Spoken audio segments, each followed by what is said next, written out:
In this video, you will learn the indications and therapeutic effects of furosemide. Now, before we start, check the description below for free sources to help you become a nurse and pass nursing exams on your first try. Also, stay at the end of the video to complete a 3-question quiz to test what you learned at the end of the video. Let's begin. What are the common uses of furosemide?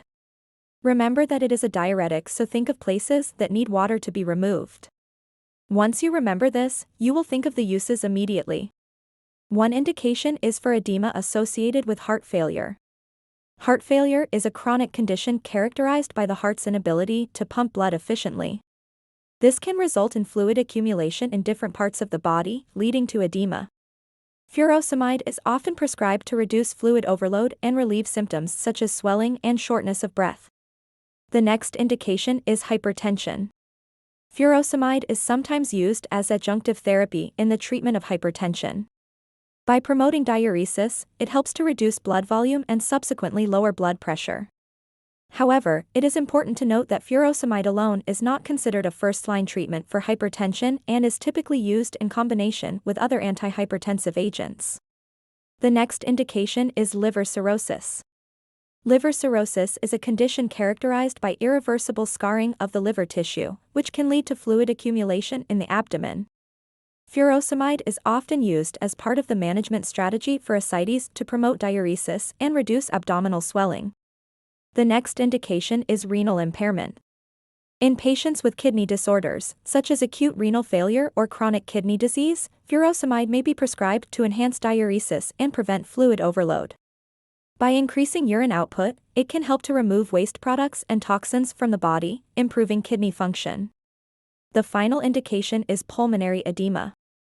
Pulmonary edema refers to the accumulation of fluid in the lungs, often caused by conditions such as congestive heart failure or acute respiratory distress syndrome. Furosemide may be administered to help eliminate excess fluid from the lungs and improve breathing. Okay, so now let's go over the mechanism of action. Furosemide targets a specific transport protein which is responsible for the reabsorption of sodium, chloride, and potassium ions in the thick ascending limb of the loop of Henle in the kidneys. Understand that sodium, chloride, and potassium are important electrolytes in the body.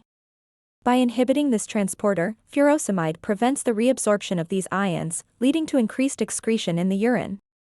This mechanism of action not only promotes diuresis but also affects the balance of electrolytes in the body. Furosemide can cause increased excretion of potassium, magnesium, and calcium ions, which may necessitate supplementation to maintain normal levels and prevent electrolyte imbalances. If someone has high potassium, for example, this medication will also serve as that indication. Mini quiz. From here, you will answer simple questions to reinforce your learning. What are the 5 indications for furosemide? Pause the video here and you list them. The 5 indications for furosemide are the following: edema associated with heart failure, hypertension, renal impairment, liver cirrhosis, pulmonary edema. Fill in the blank. Furosemide promotes diuresis, which helps to blank blood volume and subsequently lower blood pressure. The answer: reduce. Hint to help remember: diuretics remove fluids so volume is reduced. Remove, reduce. In the next video, you will learn precautions and contraindications of furosemide. If you enjoyed this video, please like and subscribe for more. Thank you for watching.